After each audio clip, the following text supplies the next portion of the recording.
When I think of generational wealth, it's synonymous with equity, diversity, and inclusion.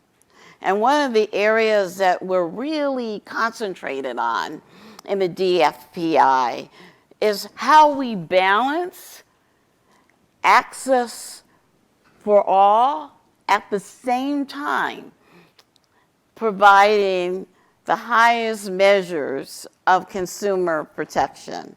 We happen to believe that we can do it all.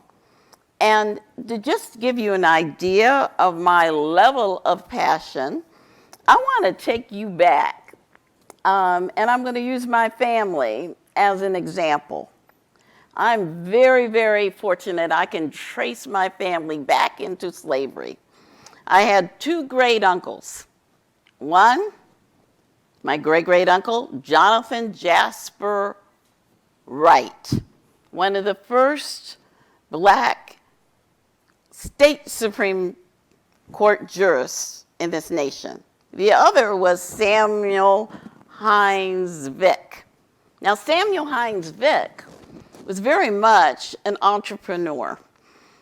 He founded towns like Wilson, Whitesboro, which you've probably seen in PBS by Oprah Winfrey and Stedman Graham. And within those towns, you had hospitals, you had banks, you had schools. You had an incredible amount of economic development in the South by these leaders of Reconstruction from my family. And yet, 100 years later, we see that same family born in the worst poverty imaginable. I don't think it is enough for us as regulators to sit by and just impose regulations when you have a situation in this country where the rich are getting richer, the poor are getting poorer, and we have this incredible gap. If we let this gap continue, we will become, in the United States, like the rise and the fall of the Roman Empire. So there is, in our title, the Department of Financial Protection and Innovation. So what can government do in the innovative space? Well, when I look at what we can do, it starts with generational wealth. And let me tell you what we're doing in that area. First, financial literacy. We have launched within DFPI a multi-million-dollar grant program. We are taking government to the people. We have issued grants to community-based organizations throughout this state to go into our underserved communities to teach financial literacy.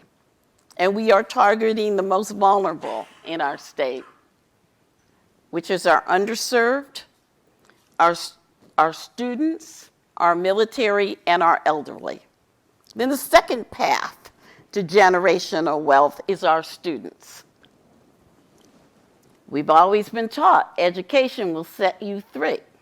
You can just pull yourself up by your bootstraps and go through college and come out with a degree for UC Berkeley. But if you are saddled with such incredible debt, how are you going to make even a dent in generational wealth? So what else are we doing within DFPI? We have launched a multimedia campaign like no other to address issues on how you can address the challenges of repaying back your student loans, how you can address the issues of financial literacy. And we're doing that by flipping the script. We have decided that we are not going to let Kim Kardashian define what is the most appropriate investment. So we are using social media in the same way that scammers and fraudsters are using social media to reach those most vulnerable populations. And then third on the generational wealth,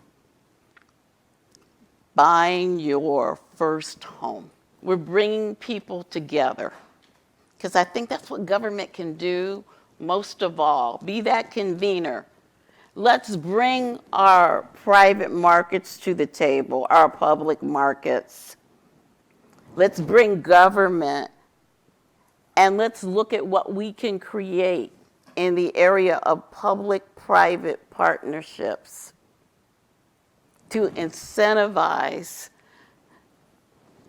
first-time home buyers and back them up to create more economic development. And then for all of you, probably the thing that you're most interested in, securities. There's a lot that could be done in terms of generational wealth if more people are allowed and given the opportunity to invest. However, the real key is, how do you provide the balance between providing more access and financial protection? So we're starting first. We've really built up our securities division with a focus on how do we create innovation within securities. For us, we really do want to see that change we want to see. And for us, the answer is not doing it the same way we've been doing it, because that's the way it's been done. So we're creating that really well-defined infrastructure within our securities department. And we're looking at, throughout the country, how we could create more as safer investment zones to allow more access among underserved communities and the leaders of those communities, whether they be like my uncle back there over 100 years ago, Samuel Hines Vick, to have greater access into the investment market. That is true equity, diversity, and inclusion, is when you are opening up the door and providing that true balance between consumer protection and greater access. Thank you so much.